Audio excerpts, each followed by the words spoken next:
The Mutual Broadcasting System presents The Mysterious Traveler. Written, produced, and directed by Robert A. Arthur and David Cogan. And starring two of radio's foremost actresses, Gladys Thornton and Abby Lewis, in The Knives of Death.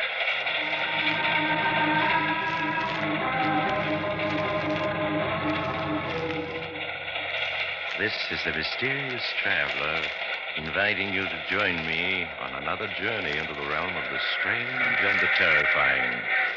I hope you will enjoy the trip, that it will thrill you a little and chill you a little. So settle back, get a good grip on your nerves, and be comfortable, if you can, as we join two little old ladies who have one burning ambition in life.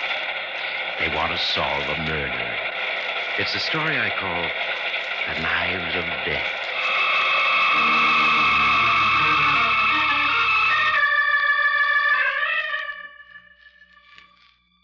Perhaps you remember two sweet old ladies named Grace and Florence Murdoch. Grace is 72, and Florence is younger. She's only 70. After a lifetime in a small town, they've set out to see the world.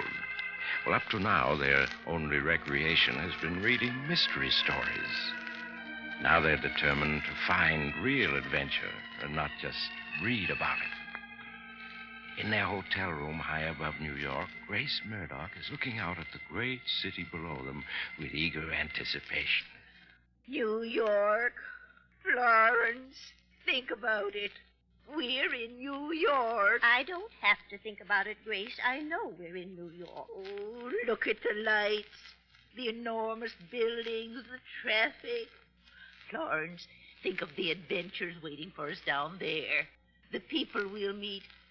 The mysteries we may encounter. I don't want to encounter any mysteries. At my age, I'm perfectly content to have a nice, quiet time sightseeing. Oh, sightseeing. Really, Florence, you sound just like a retired school teacher. Well, I am a retired school teacher, and so are you. That doesn't mean I have to act like one. Oh. As soon as we've changed our clothes, we're going down to Chinatown to have dinner. Grace, you're forgetting. Forgetting what? We promised to go out to New Jersey to see Matilda Smith tonight. We did. I don't remember doing any such thing. Why, I don't even remember any Matilda Smith. That's her married name. She used to be Matilda Johnson. She was a pupil of mine the first year I taught school. A thin, unattractive Southern girl with just lots of money. She sounds simply dismal. Why do you want to look her up? Because of her husband. He used to be a professor. He made several trips to Africa, wrote some very interesting articles about the strange tribal customs he encountered. Now, I'll phone her and tell her we'll be out later. Hello? Operator, I want to make a person-to-person call to Mrs. Matilda Smith in Dobbs Corners, New Jersey. That's it. Yes, I'll wait.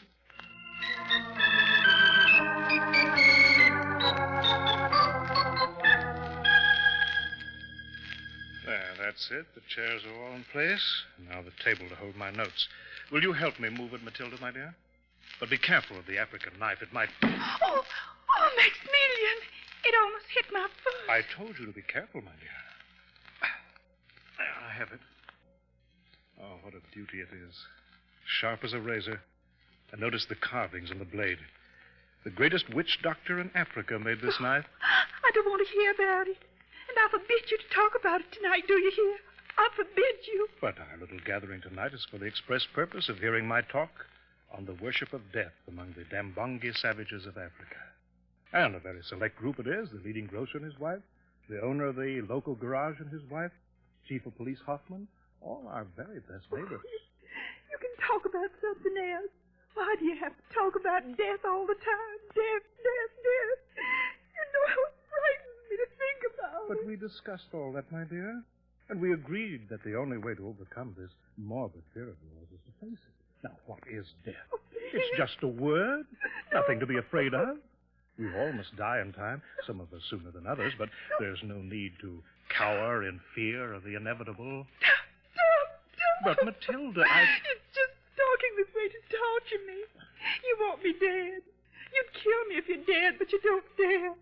You know the whole world would know the truth. My love, you're hysterical. You must calm yourself. Remember, we have guests coming in a few hours. Well, I do believe we're going to have a storm, too. Well, it'll just make an appropriate setting for my little lecture. The Dambongi savages, you know, believe that on a stormy night, Death is able to walk abroad to select his next victims. Maximilian, if you talk like that anymore, The phone, Matilda.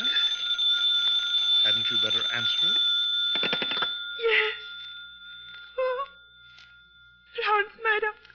Oh, Florence, yes, I do want you to come right away. No, you must come tonight as soon as you can. I want you to protect me. My husband's trying to kill me. He's trying to scare me to death.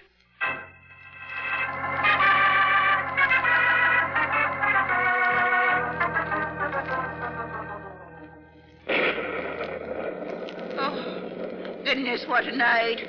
Florence, are you sure that Matilda said her husband was trying to kill her? Of course I'm sure. She said he was trying to scare her to death. Oh, do you realize that we've read over 1,000 mystery novels, and in none of them has a victim ever been scared to death? What of it? Don't you see? It's a brand new murder method. Why, Florence, this may be an adventure, if much more exciting than a trip to Chinatown. That's a very callous attitude. I only hope we're in time to help Matilda. Over the telephone, she sounded positively terrified. Tell me again all you know about her, just in case. Well, she has lots of money, and she's very stingy with it. A few years ago, she married this professor, a man much younger than herself. Apparently, he married her for her money. He's been furious at her ever since because he can't get his hands on any of it. Go on. Oh. Well, anyway, he's very brilliant. He studied witchcraft in Africa, and Matilda is sure he'd kill her if he knew how to get away with it. Oh, taxi seems to be slowing down. Do you suppose we're actually there at last? Yes, there's one of those little glass signs on the lawn. Oh, Smith, it says. Oh. But the house is awfully dark. Goodness, I do hope we're in time.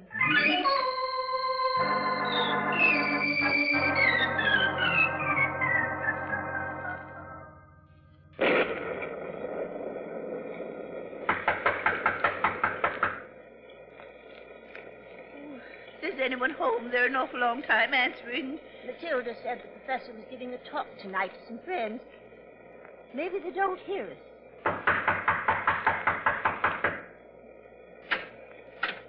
Yes? Who is it? Grace and Florence Murdoch. Matilda invited us. Oh, of course. Come in, come in. We were afraid you weren't coming. We took the wrong train. We'd have been here hours ago. Oh, what a pity. Let me take your things. I'll hang them here to dry. Where is Maximilian? Your friends, my dear. They finally located our humble abode. Florence, it's you. Oh, I was so afraid you weren't coming. We got lost, Matilda. But how are you?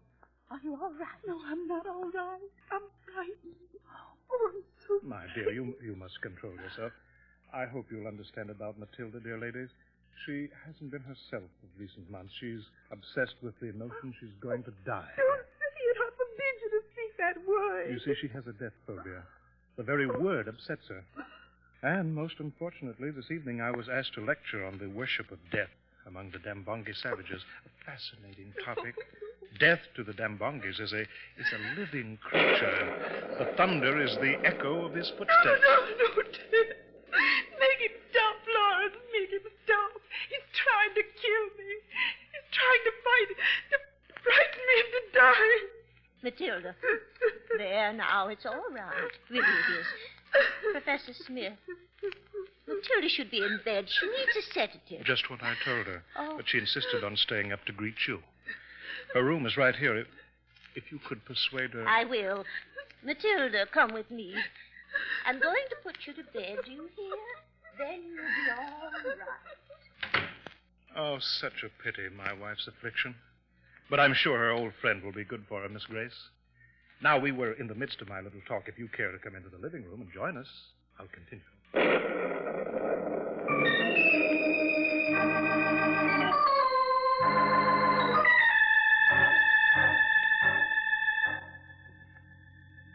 And now, having discussed the curious beliefs concerning the subject of death held by these savages, the Dambongi tribe of Central Africa, I'm going to show one of the sacred knives of the tribe.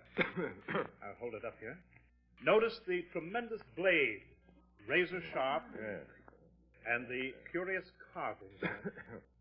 The Dambongi believe that a knife like this is the house in which death lives, and that such a knife possesses a life of its own, and can seek out and kill a victim with no human hand touching it. That's superstition, of course. But still, strange things do happen in Africa. I'll pass the knife among you for closer inspection. Chief Hoffman, would you care to look at it? Yeah, I guess so. Handle it carefully. It could give you a nasty cut. Oh, look out. Dear me, you dropped it. Well, I have it. I have it. No harm done. It seemed to twist right out of my hand, like it was alive. The unexpected weight, of course. But perhaps I'd better not pass it around. Someone might be cut. Instead, I'll start the projector and show you the exotic tribal dance in which this knife was dedicated to death.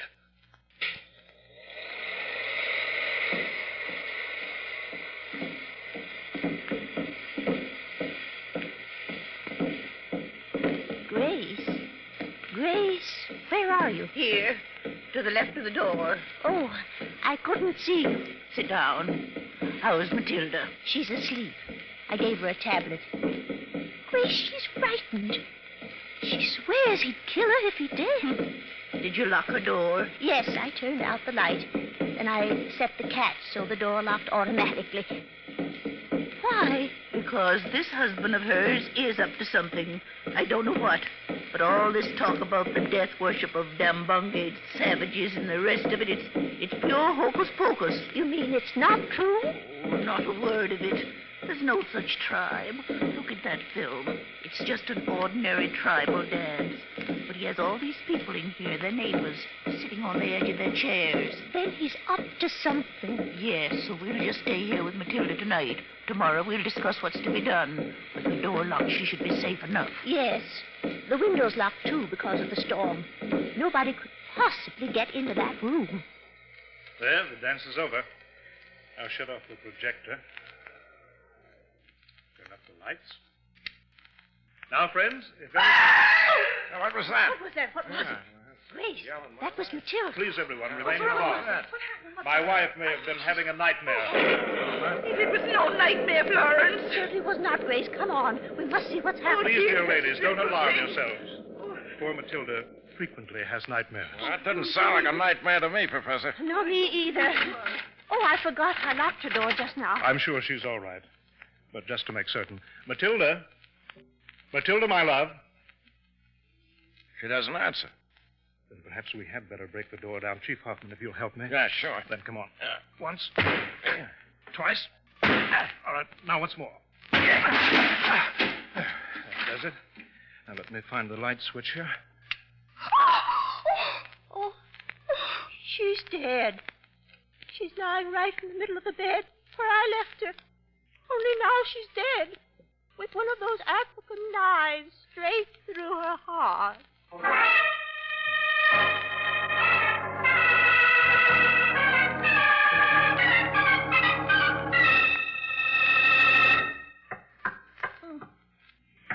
This wall's perfectly solid.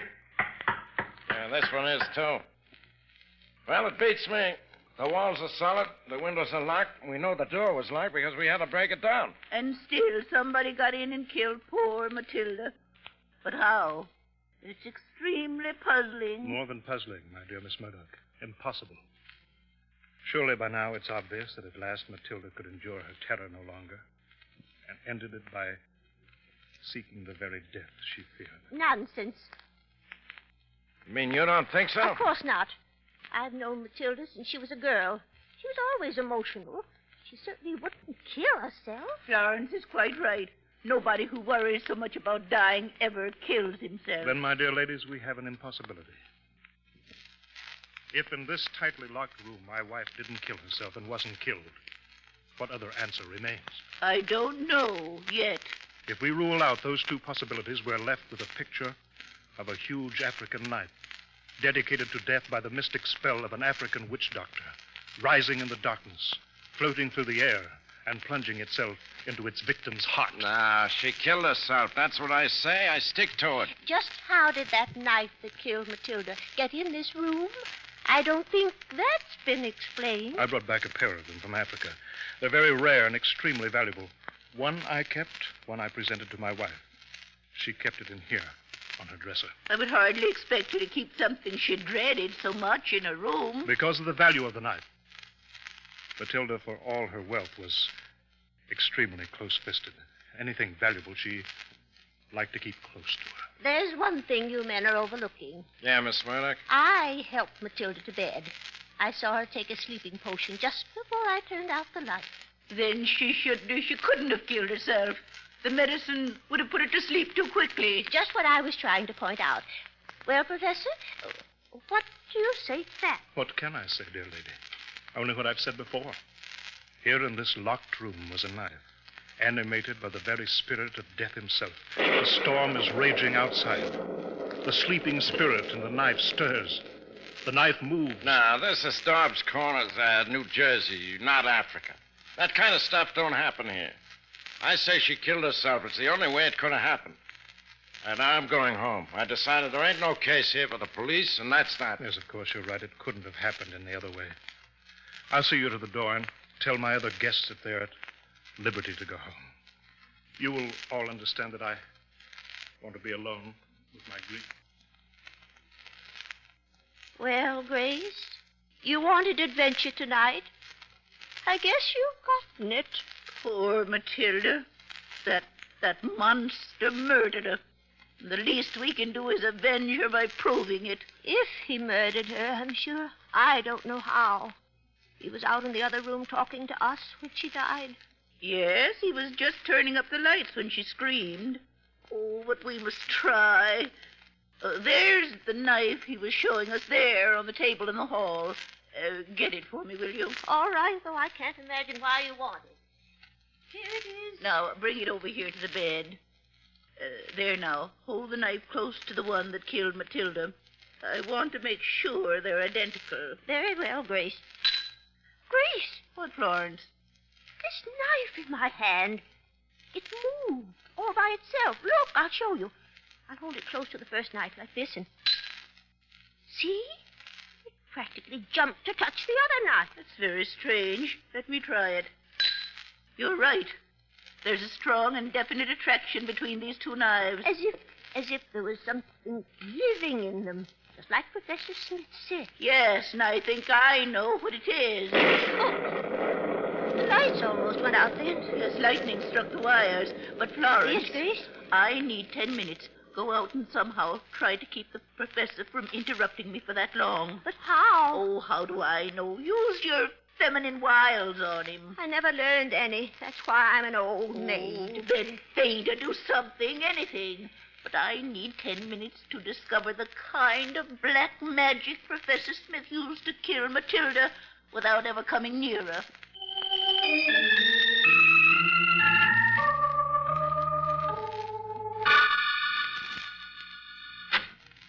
Grace? Yes? Chief Hoffman is just driving away. The others have already left. Professor Smith will be coming back any minute. Let him come. I'm all ready for him. Help me put this stepladder in the closet. All right.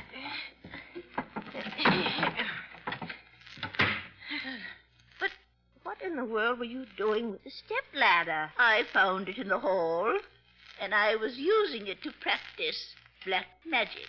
Grace, what on earth are you talking about? Look around and you'll see what I mean. I don't see a thing different. There's poor Matilda's body, just as we discovered her. And everything else is the same, too. Not quite. Florence, look at the knife that killed Matilda. Notice how straight it went into her heart. Why, yes, perfectly straight. And from reading more than 1,000 mystery novels, we know that when anyone strikes a fatal blow, it usually enters at an angle. Of course it does. And this knife went in as straight as if it had fallen point foremost, and... That's it, Florence. Now you're looking in the right place. The ceiling! Directly over Matilda's bed. There's a huge knife lying right against the ceiling. I just finished putting it there. But what makes it stay there? Black magic, Florence. Black magic, Professor Smith. Magic? Oh, My dear Miss Murdoch? oh, What were you saying about me and black magic? Professor Smith. I was asking what were you saying about me and black magic? Have you two been disturbing poor Matilda's body? Grace, I think it's time we were going. yes, Florence. It's very late and we must be getting back. Stand still, you two. Gracie, he's pointing a gun at us. And it's loaded. Furthermore, I'm an excellent shot. You'd never shoot two defenseless women. Since he's just murdered one defenseless woman, Florence, I wouldn't be too sure of that. I'm tired of this little comedy. And of you two busybodies. You stand there until I can see what you've done to Matilda's body. Why are you rolling Matilda's bed out from the wall? So that I can stand between it and the wall. And keep an eye on you two while I examine Matilda. My late but unlamented wife. Now we'll see. Good. Grace, what are we going to do? He may kill us, too. I know. You got us into this. Now get us out. Oh, I wish we'd just gone to Chinatown like I wanted. Never mind wishing. Think of something. Can't. My mind's frozen. That gun looks so big. Florence, I'm scared. Maybe we can distract him by talking. Professor? Yes? You're not looking in the right place. I suggest you look up at the ceiling. I don't need to. I'm prepared to admit that you probably guessed my little scheme to rid myself of Matilda. Oh, it was a clever scheme, but not clever enough. I think it was. My little talk about witchcraft and black magic and knives that move by themselves confused everyone else so thoroughly none of them will ever seek for a more rational explanation. But we know. At least, I think we do. And you, my dear ladies, are going to be silent as the grave. Oh. A nice turn of phrase, isn't it?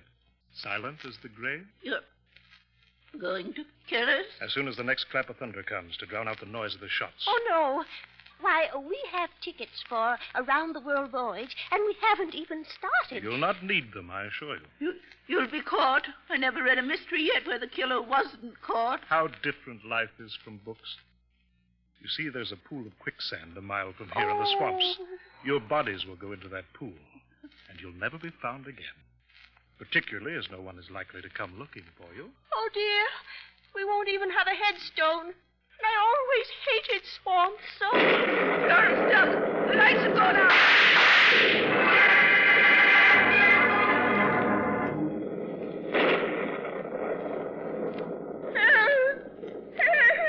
Florence, where are you?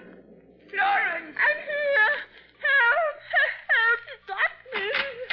Help, Grace. Help. He's trying to kill me. Florence, calm down. You're in the closet, caught in the stepladder. In the closet. Oh, I see what happened. When the lights went out, because the lightning hit the wires, I ran for the door. Only I got the wrong door. You did indeed. But where's the professor?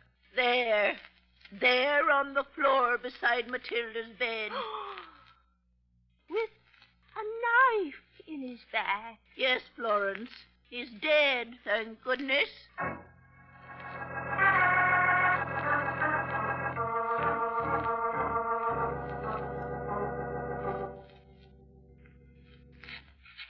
Dear diary, tonight we actually solved a murder, and in a locked room, too.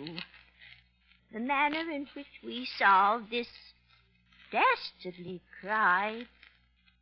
Grace? Yes, Florence? I'm writing up our diary. Yes? And I want to put down how we solved Matilda's murder. How did we solve it? I'm still a little confused. Oh, well, in the end, it was quite simple. You see, Florence, for 50 years you taught history, but I taught physics. What has that to do with it? When we were examining those two knives and some strange force drew the two blades together, Yes, I remember. I recognized it at once that one of the blades must be magnetized. Magnetized, of course. Now, hard steel becomes magnetized when in the field of an electromagnet.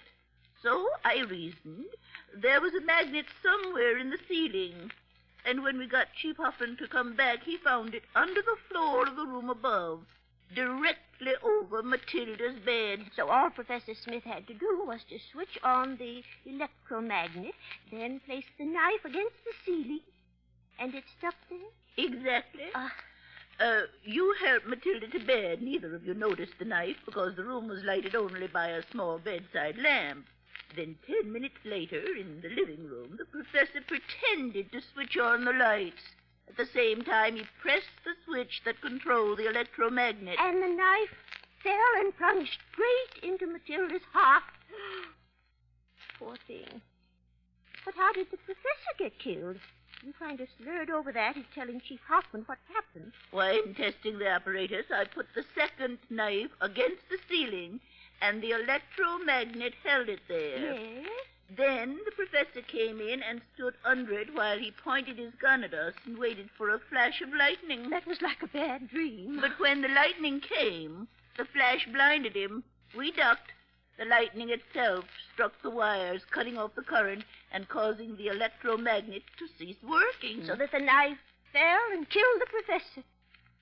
He was destroyed by his own evil scheme. Exactly.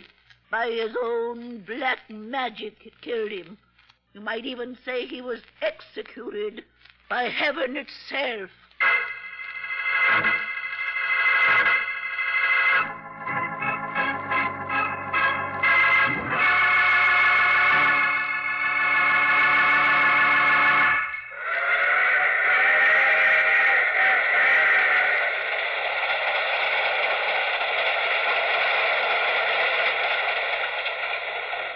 This is the mysterious traveler again. Well, that was hard luck for the professor, wasn't it? It's really too bad when a murderer has a perfect scheme and kills him, too. And just because the lights went out. So Grace and Florence Murdoch are going to London soon. If you happen to be traveling to Europe in the near future and you encounter two elderly maiden ladies with an odd gleam in their eyes, duck.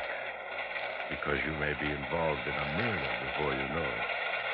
You may even become the victim. Oh, that reminds me of my story for next week. A Coffin for Charlie. It's about an Englishman who inherits a coffin, $1 million coffin, which he... Oh, you have to get off here. I'm sorry. But I'm sure we'll meet again. I take this same train every week. At this same time.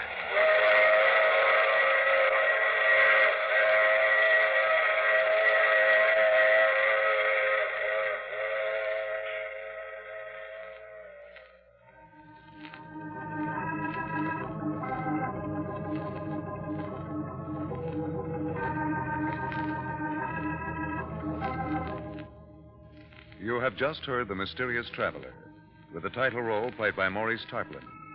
Others in our cast were Gladys Thornton, Abby Lewis, and Wendell Holmes. Original music composed and played by Al Finelli. All characters in our story were fictitious. Any resemblance to actual persons was purely coincidental. Phil Tompkins speaking. This program came to you from New York.